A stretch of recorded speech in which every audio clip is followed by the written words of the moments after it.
Hi, thanks everybody for coming. That title, Mary, she asked me if I would do one of these things. And she said, why don't you, she said something about, I don't remember, Mary, exactly what it was, but 10 films that'll change your life or something. Oh, hell no, I'm not going to do that. So I came up with this, which I still didn't know what I was going to do. So what I said to her is, I said, okay, well, what I'll do is I'll show something from my film. And because it's a documentary, and because I think so many of my colleagues in other disciplines use documentary film as a pedagogical tool, I thought it would be a useful launching point for a discussion. Now, I'm going to show, we don't have time for me to show the whole film, but I'm going to show about 15 minutes of it. So just some background on my film. It's called Jonas. It's got nothing to do with the Jonas Brothers. It's got to, my brother. My brother's name is Jonas, and he was diagnosed with schizophrenia in 1983. And so this had a profound effect. It was quite a formative experience for me and for my family. And so while I was in grad school, this became my thesis project, which I then developed into a larger project once I got out of grad school. When I made the film, I was not interested in it being this sort of clinical thing. I'm not a scientist, and I don't really want to. I didn't want to get into the specifics of his brain chemistry, like what causes schizophrenia, serotonin levels, and that sort of stuff. And that stuff is interesting, but I was much more interested in, and I still am interested in, this question of personal identity and how he sees himself and the profound effect that biology has on his identity. So what we're going to see, this is towards the middle of the movie, and I'm just going to show 15 minutes of it or so. Because I'm interested in this idea of identity and the effect that the illness has on his life, because he is what you might call high-functioning schizophrenic, because of the effectiveness of his medication. He does not hallucinate like he did when he was first diagnosed. And so there is, if he was in a room with us right now, no one would have any idea about his mental illness. But that makes the illness sort of more hidden, and it's kind of insidious. And so what we're going to see is a few different segments. One dealing with his philosophy about human relationships, and another that deals with, well, his and our relationship, he and I. And then one of the things that's so central to the movie is employment. He locates identity with work, like so many people do. And even though he's a high-functioning schizophrenic, the illness affects his ability to hold the job.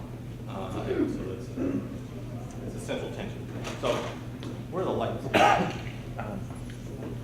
Okay, this is a horrible screen. This is my father. I grew up on an almond village.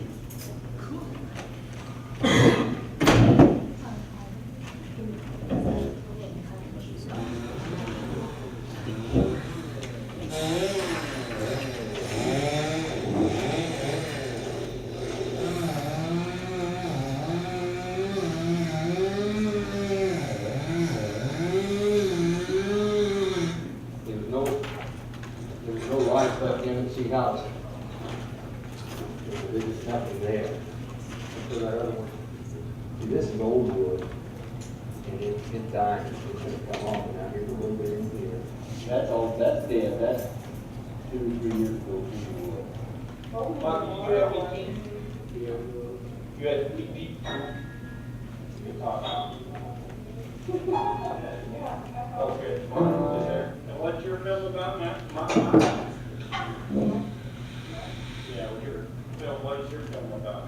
Your animation or whatever. Comedy?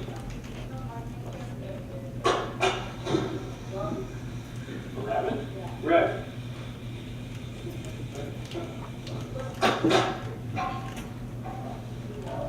She said when she was up, she said she was doing Japanese punk rock music.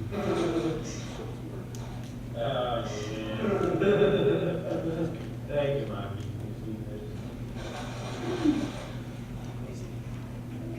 Yeah, okay, this must be the CD. I think she burned it or something. Yeah, she brought a CD and Japanese punk rock. Do you like walking? She was so nice. Yeah, she's alright. I think you two should look up. That'd be a good look. Well, she didn't give me a birthday gift. And she likes your nephews already too. That's a good thing. She was really good with them.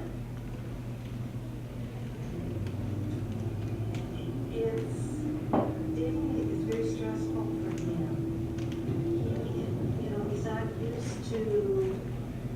He's not used to that scenario. He's not used to what to think, to think about. Yeah, girlfriend last year? Yeah, unfortunately. How long were you guys together? About 2 months. She was a pathological liar. She wanted to go out with me, and I had nothing better to do, so I went out with her. Yeah. You know what? I don't want to talk about this. I really don't want to talk about some girlfriend I had a year and a half ago. And she was wanting more from the relationship than he was able to give. And I would venture to say, he didn't say this to me, but I got the feeling it was probably intimacy. And I think that's hard for Jonas. Both. And because of the one of the medicines he takes, it decreases the sexual appetite. But that's not, that's not to say somewhere down the road that he wouldn't meet someone that it was a workable scenario and could have a life with a partner and be very happy.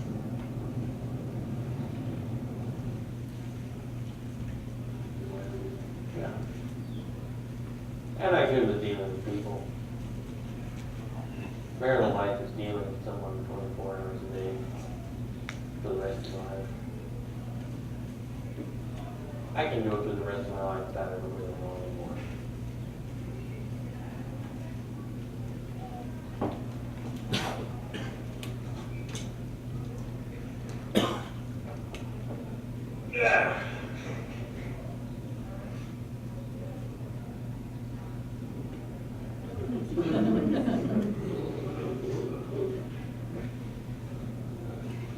Let's see. Which one? This one? Or this one? We had no idea what an impact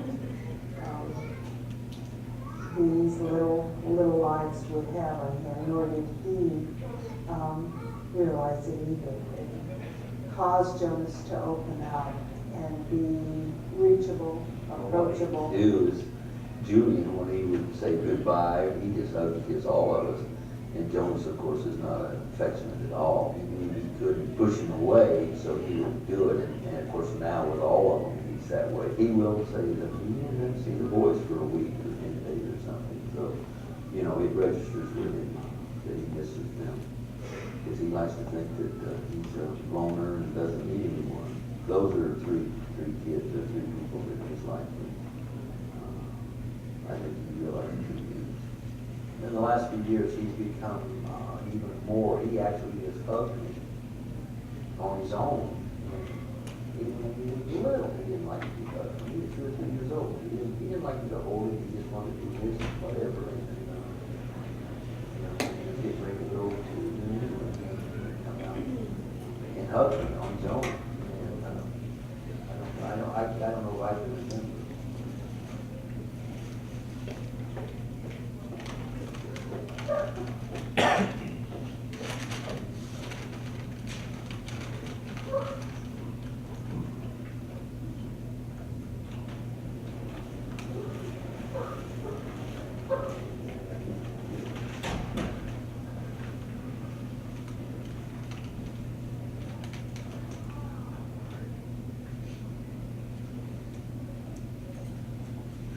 Sorry, I didn't mean to.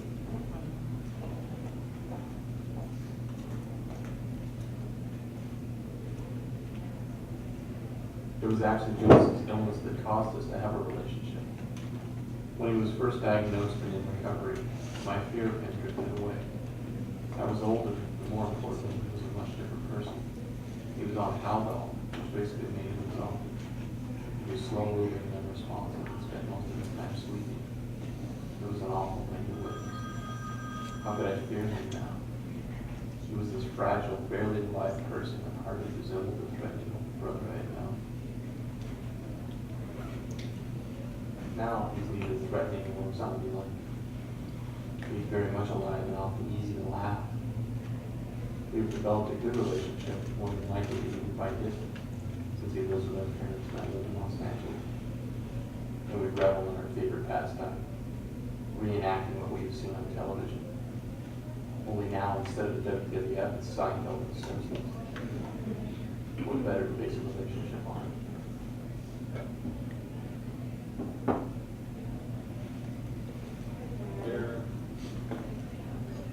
You have to film this.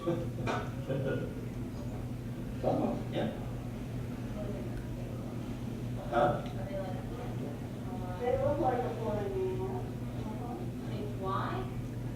They do if it's dark, but when they get out in the light like this, I think it kills them, because they're used to being in real dark places. I sprayed them. We learned all our etymology from my mom. She didn't help me get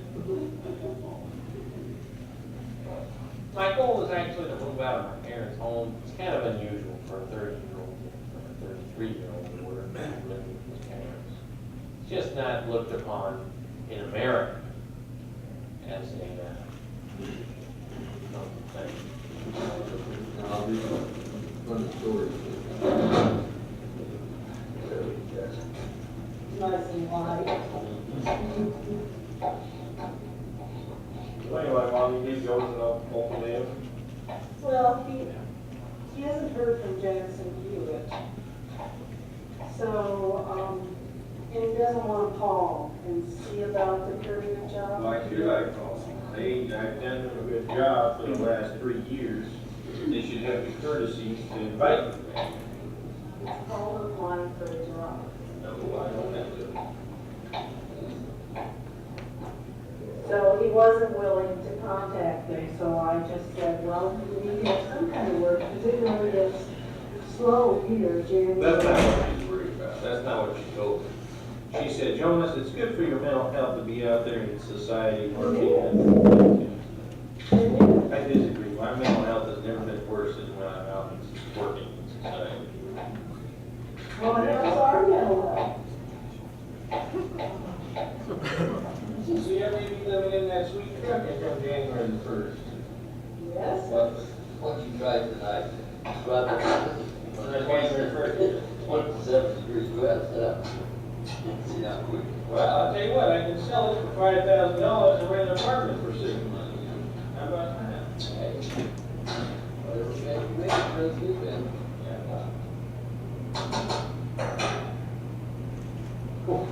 That's deal. You know, I should just move out. So, Are we that hard on it? yeah, I think so. And make that reasonable demand. I'm poor, schizophrenic, trying to get through life.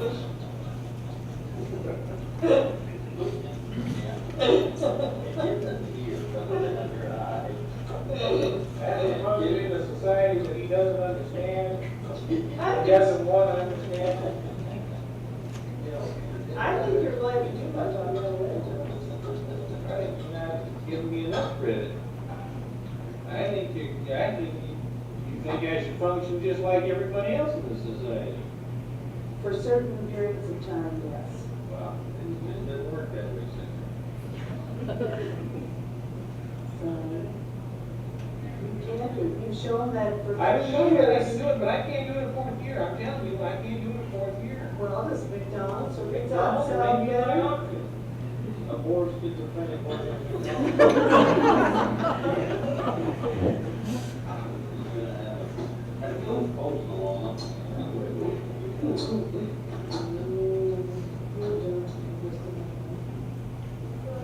time Jonas ever moved out of our parents' house was a year after his breakdown. He was on disability and could afford his own apartment. But because of the effectiveness of his medicine, he's perceived as too high functioning to now qualify for an EA.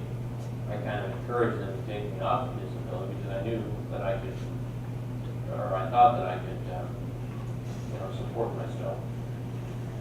But his struggle to keep a job seems to indicate that his illness is still a powerful presence and keeps him from the independence he seeks. Jonas's most recent job was in the summer of 2005, working as a tomato sampler. His job was to pick up tomato samples from different fields and drop them off in laboratories for testing. The job lasted 4 days. The stipulation that I was gonna do the job was, I wanted the field from the night before, so that I could kind of plot what I was gonna do, because bear in mind, I don't know this area. So I called him Wednesday night, and I said, I'm just stalling to get the fields for tomorrow, so I can plot my day. He said, well, I've been interviewing people to replace this guy who quit on Monday or Friday or whatever it was. I'll get him to you tomorrow. So Wednesday night, I can't sleep. About 2 o'clock in the morning, I'm frantic, I'm just, I wake my parents up, I say, I can't sleep, how am I gonna do this? I'm gonna drive 2 hours one way, 2 hours the next, 2 hours coming back,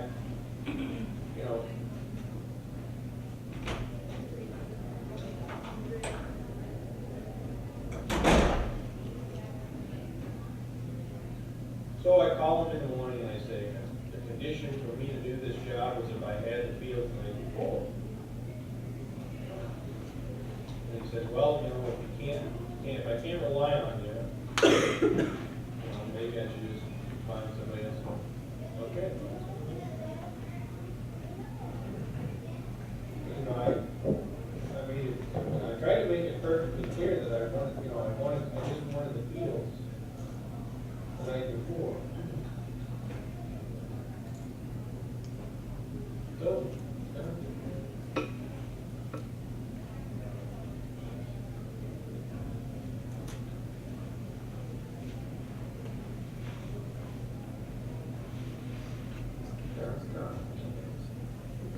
All right.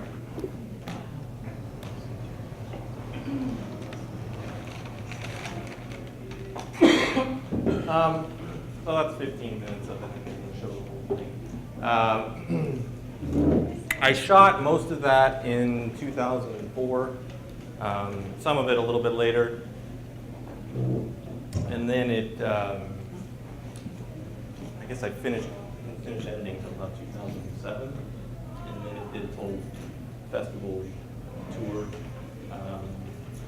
in 2008. I don't know. You guys have any questions about anything? Sure. Please. Well, a couple of questions. What was your response to it? How do you, as an artist, like sometimes I think as an artist, we really have to be brutal. Mm-hmm. And how do you apply that kind of brutality to an intimate setting of a family?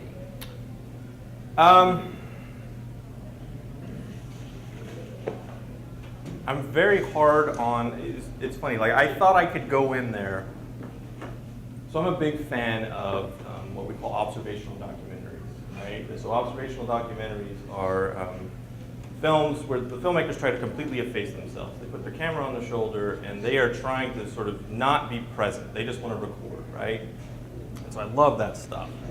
And reality TV is the sort of unfortunate bastard child of observational documentary. But, and so I said, oh, I love that stuff. I want to try to appropriate that style and use it here. And it's funny the way you're blind as, when you're trying to do something as a maker or artist, that it never occurred to me, how is that possible when you are as involved in this as anybody else who's in the film? And so, after the first few weeks of shooting, when I was just getting frustrated with everybody because they kept interacting with me and looking at the camera, and I kept saying, stop looking at the camera, I'm not supposed to be here, yada, yada, yada. You recognize, okay, it's not them, it's you. It's the way you're thinking about this is completely wrong. Of course you're going to be involved in it. you know. And honestly, in terms of, again, being hard on myself, if I could do it over, I wouldn't shoot it. I wouldn't be the cinematographer. I wanted to keep it as small as possible, me and a friend. I'm doing camera, she's doing sound. But it was a mistake because I kind of need to be present on camera because I'm so involved. And because I never wanted to do voiceover, ever. But I had to. Because you figure out, oh yes, this is from my perspective, and this is one of the ways that I'm going to be present. Yeah. I was really touched with the scene where he's playing with the child. Mhm. What is it you think about being with younger children that makes him very responsive and able to emote and connect more? Clinically, I have no idea. Somebody else smarter than me in terms of psychology, psychiatry, that can answer that. In terms of his personality, I would say there's nothing for him to be cynical about. He has such distrust of the motives and desires of adults. He thinks highly of almost no one. And so those kids, though, they don't have any of that stuff that he dislikes so much in people who are supposedly mature. I would say that was probably it. I'm sure there's other stuff too. How is he doing today? He's good. He actually does have his own place. There's Democrats in office now, so there's actual funding for this kind of stuff. He lives not too far, half a block away from my parents, but because of a housing subsidy, that's how he can afford it. Still not working. He's actually, not long after we finished this, they planted 2 acres of blueberries, and my dad did, and that actually became Jonas's. So he kind of runs that, but I mean, he makes less than 5 figures a year selling 2 acres of blueberries at farmers markets. And so, but that provides him a little bit of an income and, with the public aid. So one of the other things I was interested in when I was going to do this, to show the film, I love, you know, in the film program, I think everybody, the perception of it is that we do a ton of production, meaning our students are actually making stuff. And that's actually incorrect. We do very little production. I'm sure most of you are aware, I almost wasn't here. They hired me for 1 year and decided they wanted to get rid of the program. But one of the ways that I was able to convince them to keep the program is I said, we'll do very little production. And quite honestly, the 4-year schools want us to do very little production because they want to do all of it. What we spend most of our time doing is film studies classes, right? Which are where we learn about form and a little bit about film history and aesthetics, and most importantly, as I always say to my students, how do movies make meaning, right?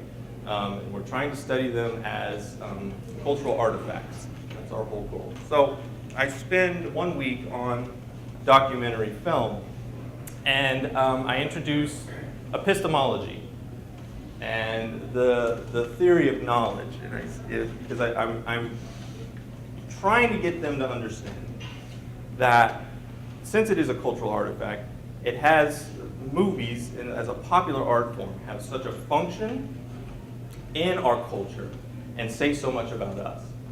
And so, because they have the experience of being in your classrooms, high school, where they see documentary as a pedagogical or as a learning tool. So I introduced this concept of epistemology and the idea that we watch a documentary for different reasons than we watch a fiction film, right? I sit down to watch a documentary or someone shows me a documentary to teach me something. What's fascinating to me about this is there is a tension here because we then accept the documentary as presenting a truth. And sometimes we present or we accept it as an absolute truth. And so one of the things that I try to get them to understand is what we call the modes of documentary film. Modes, one way to think about modes is it's kind of like the attitude that the documentary takes towards truth. The vast majority of documentaries that we see or what we call expositional. So this is what you see on the History Channel, right? It's facts. This is what happened in World War II. This was this battle, yada, yada, yada. That's the vast majority of it. What we see here, and the expositional documentary believes that it's presenting an absolute truth. These are the facts, this is the reality, this is what happened. The observational documentary, which is the one that I was describing earlier, where the cameraman watches, right, believes the same thing. There's an absolute truth out there, and I'm just capturing it with my camera. I am much more interested in documentary forms that aren't so sure about that, right? So we have something like this is called participatory mode. So it's where the filmmaker, they use some of the observational techniques, but they are much more present, right?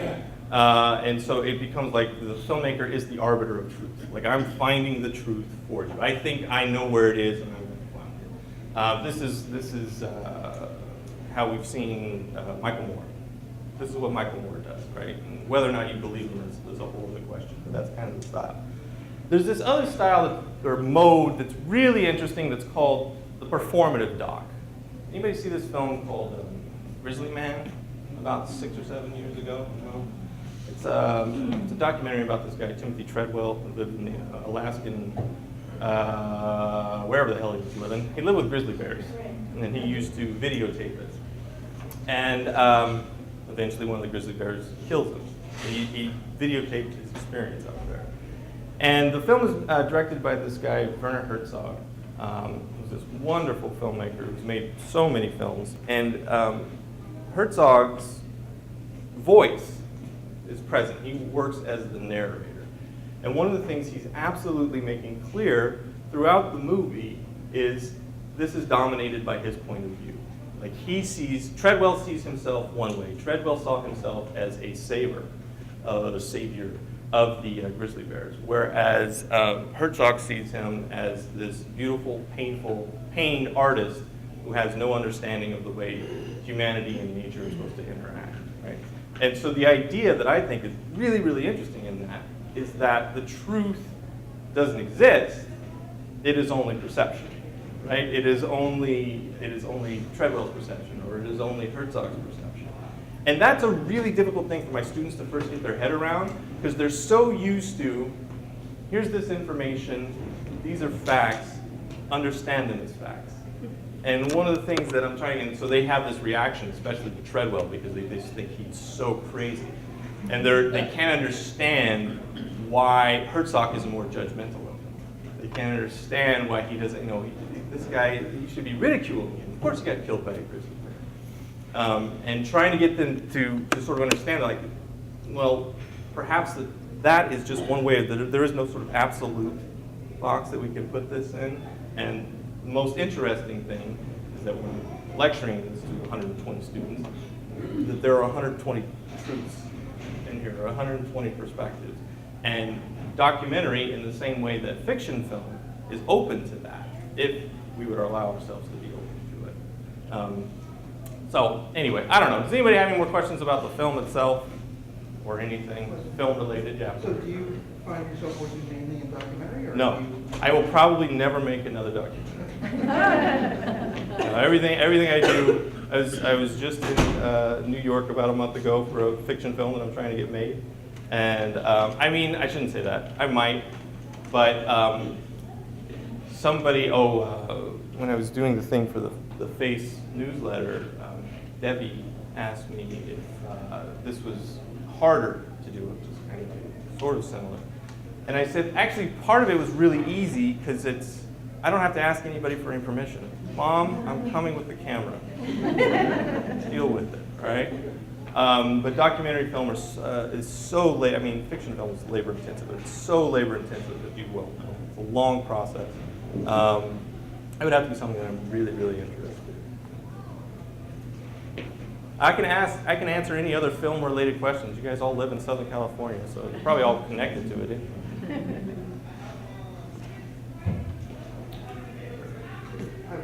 Yes. question. Yes. So you said you cover documentaries in your film classes. Do you see documentary in the production class? Is that something that a mode that students are interested in? Or? Somewhat.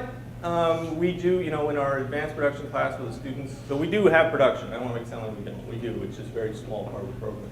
In our advanced production class where the students do make their own films, we usually have, out of the 12 to 15 that'll finish their movie, we'll have a couple documentaries. So they are interested, and it's, again, it's usually very personal stuff. I mean, we have a student here who's very, very talented. He's, like many of my students, he's killing me because all he wants to do is take film classes, and I'm just pushing him to get the hell out of here, to finish his English and math and all that stuff and get out of here. But he is a very, very talented guy, and he went to New York just for a trip, and so he used it he used it as a kind of personal essay. He's trying to figure out what he wants to be and who he wants to be, and so he uses that trip to New York as part of this, trying to achieve some sort of clarity, and it's just really, really well done. So some of the documentaries tend to be, the documentaries that have been made so far have been probably better than the fiction films by and large, but I'm saying that because there's less of them, so I also remember all the really sort of poorly made fiction films. It's a lot. Yeah? What did your brother think of the documentary? He says, and what did he say? It's not bad. Which that's as close as he comes to a compliment. Yeah. He actually came to one of the film festivals with me, and he actually goes to. So there's a National Alliance of the Mentally Ill, NAMI. Maybe you've ever heard of that organization? And they have a chapter that's pretty close there. This is in Merced County. You guys, about an hour north of Fresno. And he goes and they actually screen the film and he'll talk. He's done that a few times. So I don't think it bothers him. He hates it when he watches it because he looks bad.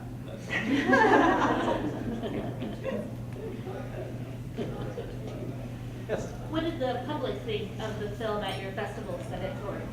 It got pretty, I didn't get rich or anything, but, it won a couple of awards at the small festivals, nothing too big, but it won a couple of awards, and it gets a pretty good response, and, film has a website, and we sell the DVDs from that, and then it's also available on Amazon.com as a download.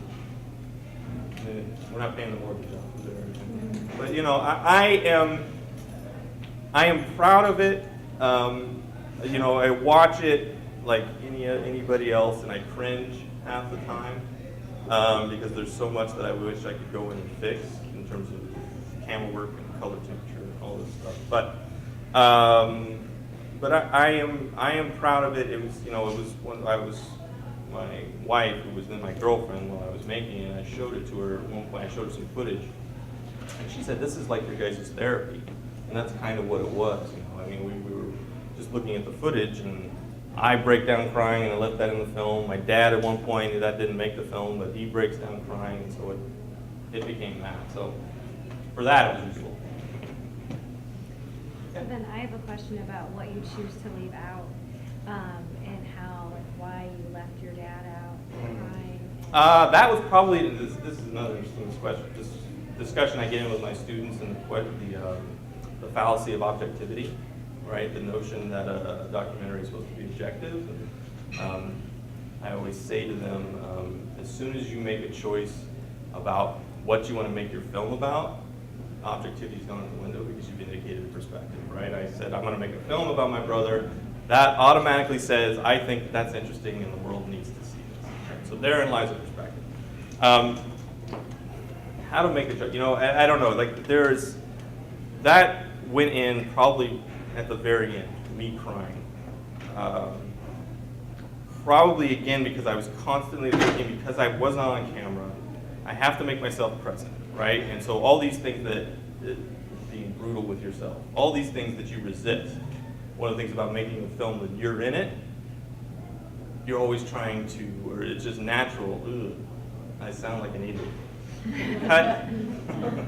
or even you'll protect your family, right?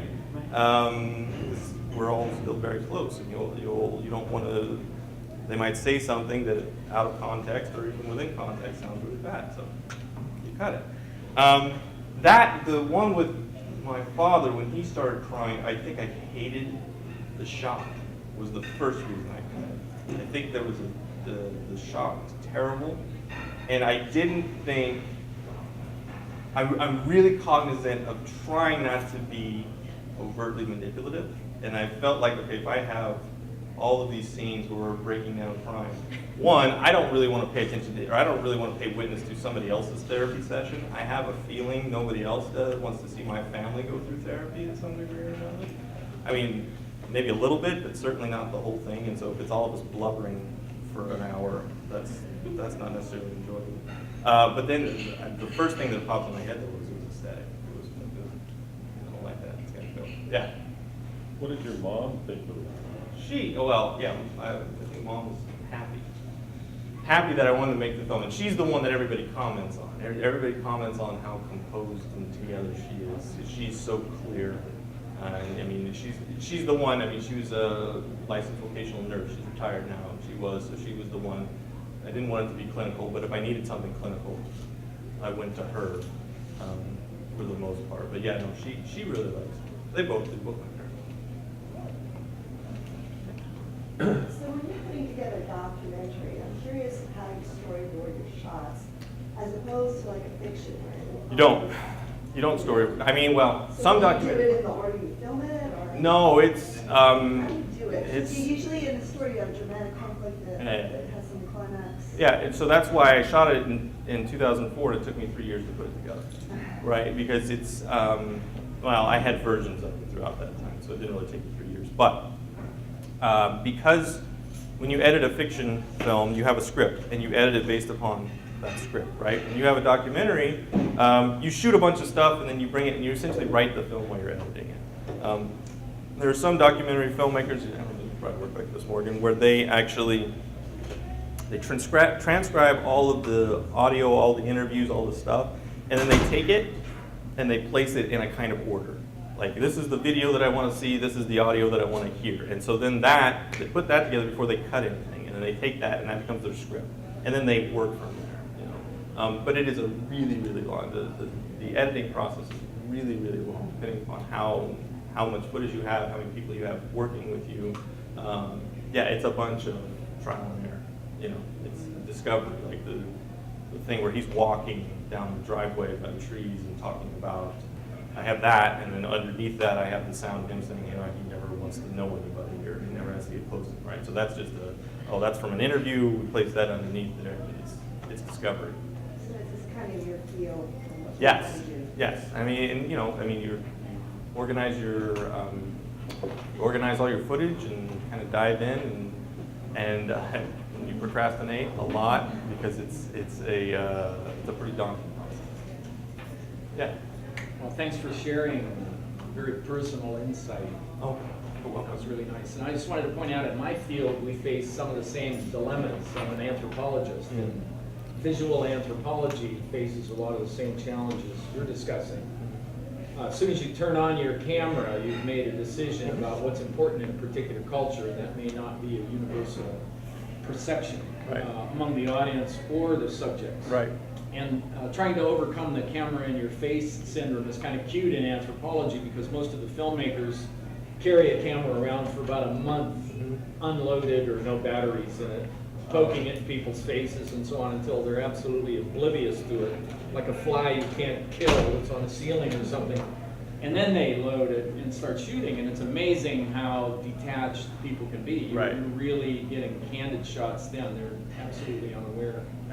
But, you know, still in trying to present it as science and not creative art, certain parameters have to be met, you know, with respect to the objectivity question. I like what you said, that there's no such thing, you know, because you pick the culture and you pick what you're going to shoot and what you're not going to shoot. But anyway, I enjoyed this. Oh, thank you. Thank you. Yeah, I mean, there's something, I'm not going to remember the quote. There's nothing more unnatural than having a camera in the room, right? As soon as we have a camera in the room, right? You become hyper aware. Oh, what is my body? How is my posture? How do I sound? Oh, wait, don't say that because it's important. Right? And so there's some quote about it. You throw a grenade in a room and you get a more honest response. Something like that. I was just wondering, in the truth about reality shows, I mean, are those mostly somebody already sat down and figure out what the story is going to be, and then how are they going to film it, or? So it depends upon the show, but there is a strategy, right? I mean, there's a casting process that those shows go through, not different from a casting process for a fiction film trying to find actors. They're typically looking for personality types, okay? If we get 5 people who have this personality type or these different personality types and put them in a room together, there's going to be this kind of explosion. And then, just on a more micro level, there will be like on a set where they're shooting, right? Producers are there, and they try to encourage and incite, specific sort of conflicts. So they are very controlled in trying to get what they want for, and then, people throwing glasses and cursing is popular. So they're looking for that kind of stuff. I mean, what's really interesting, I mean, they are using, I'm talking about narrative arcs, they are using standard Aristotelian theory of conflict and drama to create those things. It's the same idea, it's just being presented as this is these people's real behavior, real action, etc. The word real is highly problematic in the context, but there it's especially so. What's your trick for getting your students to transition from believing all, because they've been raised on reality TV, to getting that kind of critical thinking perspective? You guys have a trick. I'm more than I don't know. They're pretty savvy about reality television, right? And I think because they've gotten the Housewives show has been around for a decade now, I think. And so they're pretty savvy to it as a clearly artificial construction, right? And they're aware of that. But they grew up in a culture that does not value critical thinking. So it's really, I can't bring them in here and expect them automatically to just grab onto it, right? It's a much longer process. But that's essentially how we spend our whole semester in our film studies classes, is doing that. Yeah. LA Times today had a quote from an actress on one of the reality shows who was quitting after 6 years. And they asked her, so what do you think of your 6-year run here? And she said, I pray my grandchildren never see this. It is because of what you said. They contrive, viciousness, sure. And it's action. People don't just want to watch folks talking. Yes. I think there's a voyeuristic element to it too, because you begin to imagine that there's no camera there. How the hell are they not aware that there's a whole crew sitting in the kitchen? Right. No, well, but all movies they do satisfy a voyeuristic impulse. And there's also, I would say, I'm not an expert on this, but I would say the part of the power in it. It's always really powerful to make the viewer feel above or more moral, And so we usually do that, within narrative. We usually do that by having the viewer align themselves with the protagonist. The protagonist is moral. It's Indiana Jones. It's I don't know, whoever, right? They have a certain kind of morality, and the viewer sees that, and it fulfills their sort of myth of themselves. Yes, I would do that. I would do the right thing. That sort of thing, right? Reality TV does another thing where it's like, well, you're better than these people, so it's okay to laugh at them, right? They're ridiculous. I don't know, that's my theory about it, but I think there's something to it, because they are, in the same way that daytime talk shows, or we have this new sort of movement, all the judge shows, those things are really, really popular. And it's the same idea, the judgment of the behavior. The formula is identical. Yes, it is. From tattoos to dancing, right. It's identical. Right. But it's when you watch, it's like watching the Kardashians grow up. I don't want to see that anymore. But I think it satisfies.